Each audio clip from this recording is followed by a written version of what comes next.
Welcome back. This is the EQ video tip, and I'm your host, Eric Forsetter. Believe it or not, this is our 25th show. Thank you so much for watching. Before getting started, as always, let's talk about the goals of EQ video tip and how we're going to 10x your EQ.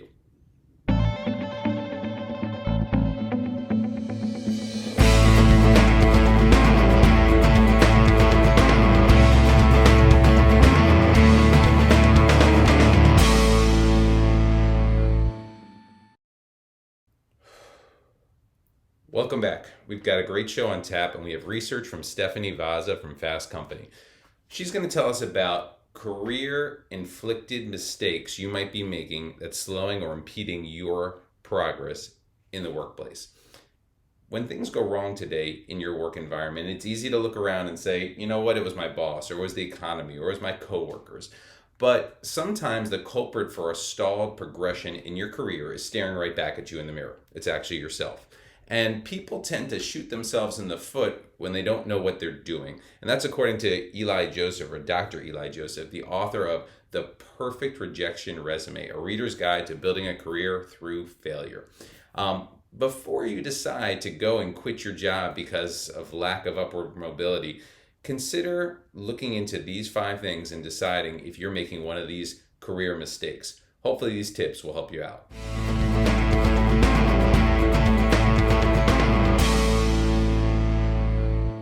Our first tip, and this author quotes lots of great research. She quotes Marcus Bunningham, who is the author of Love and Work, How to Find Love in What You Do and Do It for the Rest of Your Life. And tip number 1 is not knowing yourself.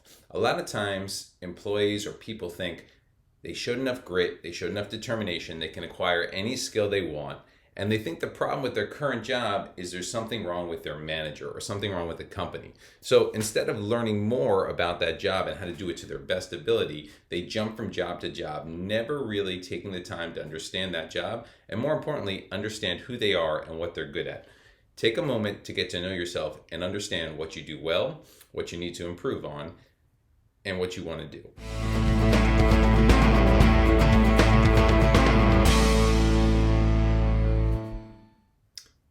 Tip number 2, burning bridges. We've all been there. We've all wanted to do that. Having a solid network is crucial to your career progression. You may move up and gather more experience, but it's important that you realize that people in your past as well as your present are very important allies to you. And be careful when you move from job to job that you don't burn any bridges. Your advisors, your mentors, your sponsors, those are people that are going to be important to you when you're exploring your career.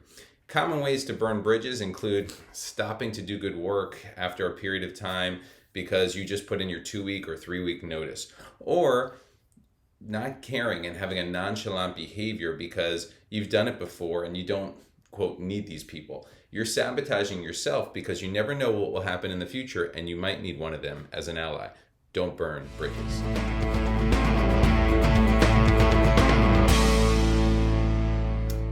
Tip number 3, checking your ego or having a lack of ego management. We need to check our egos at the door. Whether you're a leader, an employee, you're all part of a team. If you're unable to take critical feedback in a positive way and instead become defensive when you're offered guidance, you're not only putting the brakes on your own development, you're likely seen as someone that others don't want to work with. It's important to take a moment and check the ego at the door and show humility. Even if the information that someone's giving you or the guidance they're giving you isn't exactly what it is, take a moment to listen, check the ego at the door, and make sure you don't create a career stagnation point for yourself.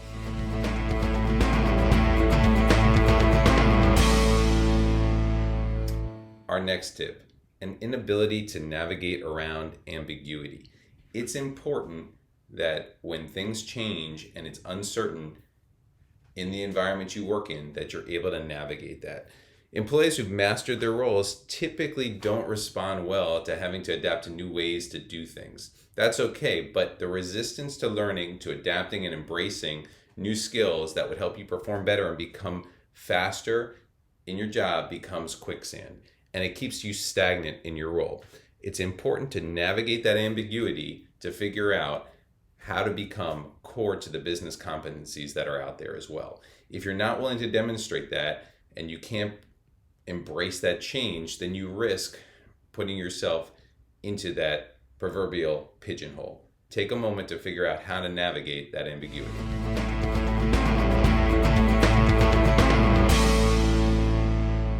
Our final tip, being too punitive. Another way to sabotage your career is to focus on the wrong things like money or benefits or team members or company policies.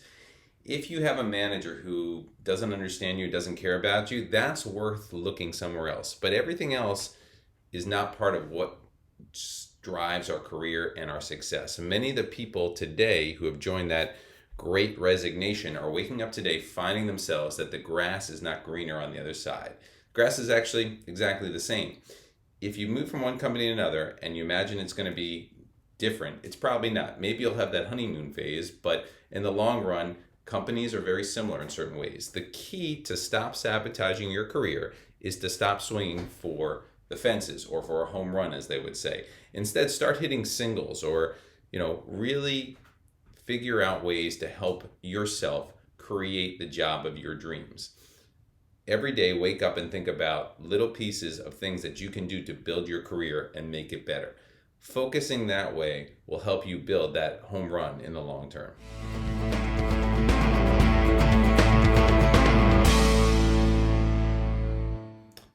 That concludes this week's EQ video tip.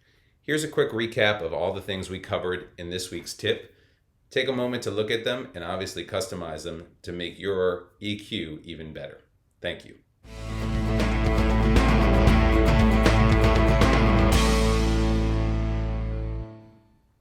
So that concludes our EQ video tip for today. Try incorporating some of these tips into your daily routine. But remember, use what works best for you and personalize it for yourself.